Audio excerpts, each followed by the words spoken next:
नमस्ते साथीहरु, आज म यो गुहेश्वरीको पशुपति र गुहेश्वरीको बिचमा छु। यहाँ आज खोला बढेर हेर्नुस् यति ठुलो भएको छ हैन। म यता देखाउन चाहन्छु। ल हेर्नुस्, ओ माई गड, हेर्नुस् यो कति तल थियो खोला। ल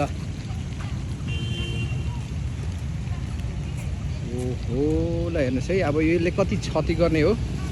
ल हेर्नुस् यो कति माथि आएको छ। ल हेर्नुस् त, औ माथि हेर्नु त, यो पर यो बिल्डिङको माथि आइसक्यो। ल है आजको प्रत्यक्ष एकदम ताजा हजुरहरूलाई म भिडियो पस्किँदैछु। ल हेर्नुहोस् है, यहाँ यो चाहिँ गुहेश्वरी र पशुपतिको बिचमा। गुहेश्वरी यहाँ गुहेश्वरी यो बाटो हैन।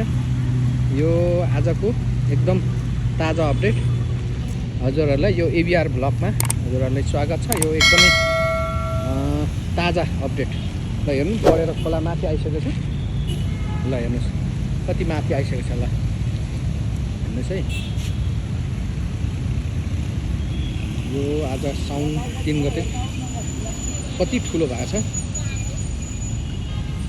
हेर्नुहोस् है, यो पुरै माथि आइसकेको छ है। माथि अनि कति लगभग यहाँ धेरै माथि आइसकेको छ मलाई लाग्छ। यो 7 फिट जति माथि आइसकेको जस्तो लाग्छ। हेर्नुहोस् ल, एकदमै भयङ्कर खोला बढेको छ। पानी 1-2 घन्टा पानी परेको थियो। ल हेर्नुहोस्, ओ एकदमै खतरा परेको छ पानी। ल म पनि यो रेनकोट ओढेर यसरी आइरहेको छु।